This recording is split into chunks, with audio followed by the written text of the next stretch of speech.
As if you guys needed any more evidence that the Democrats were in trouble for the midterms, we get this. So Jordan Sheridan tweets, so the DNC had to move a May fundraiser with Vice President Kamala Harris to the fall because they, quote, couldn't sell enough tickets.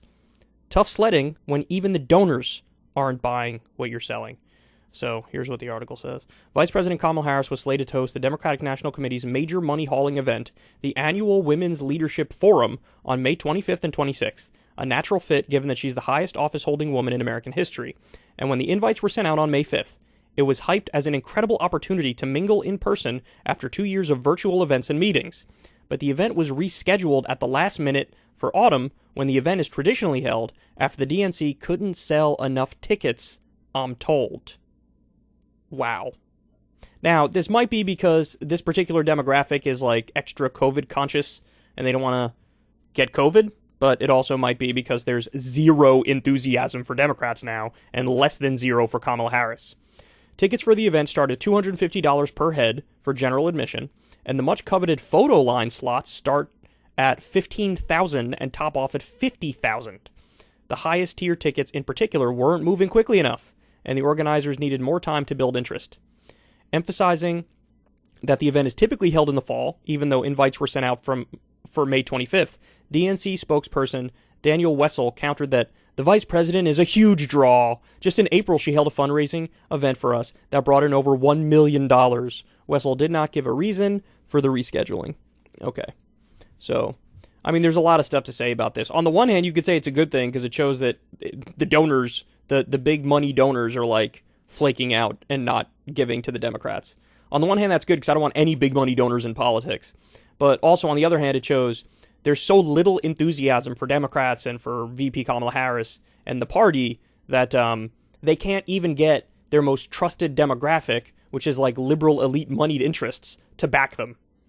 So I want you to think about this story for a second and look at this other story that we got. The View host Sonny Hostin, Harris Buttigieg 2024 ticket would, quote, obliterate Trump or DeSantis. Obliterate Trump or DeSantis. I don't know what world this View host is living in. I do not know what world she's living in. Now, I don't think Trump is a particularly solid candidate for 2024, given everything that's going on with the January 6th committee, and they're really doing a sufficient job of painting him as what he is, which is like a petty authoritarian dictator wannabe. And his poll numbers are going down, and only 15% of the country wants him to talk about the 2020 election, and he can't shut up about the 2020 election. So he's not a particularly strong candidate for 2024, but there is no metric by which Kamala Harris and or Pete Buttigieg is a strong candidate for 2024. Their poll numbers have routinely been below Joe Biden, and Joe Biden isn't popular. In fact, Joe Biden is a little less popular than Trump was at this time in his presidency. So I don't know what world they're living in. I mean, this is the liberal elite bubble defined right here. It's amazing that anybody would make such a point.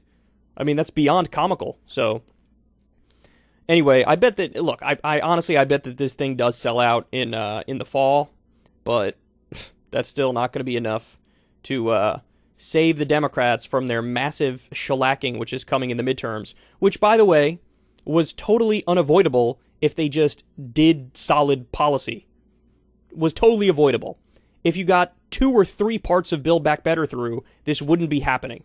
If you gave people universal pre-K, if you gave people elder care, if you lowered prescription drug prices, if you expanded Medicare, if you extended the child tax credit, if you extended unemployment benefits, if you did any of a number of things, this would not be happening.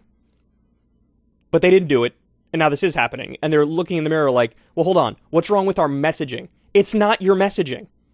It's your substance. That's the problem. Cable news is ripping us apart, dividing the country, making it impossible to function as a society, and making it impossible to know just what is true and what is false. But the good news is they are failing and they know it. That is why we're building something new, a new mainstream, a healthier one, something more trustworthy, something that we are going to need in one of the most pivotal times in American history. We are building up here for the midterms, for the upcoming presidential election, but we need your help. So if you can help us out by becoming a premium member today at breakingpoints.com, we're trying to change America for the better and the entire world. So what are you waiting for, guys? Go to breakingpoints.com and sign up and help us build a new mainstream.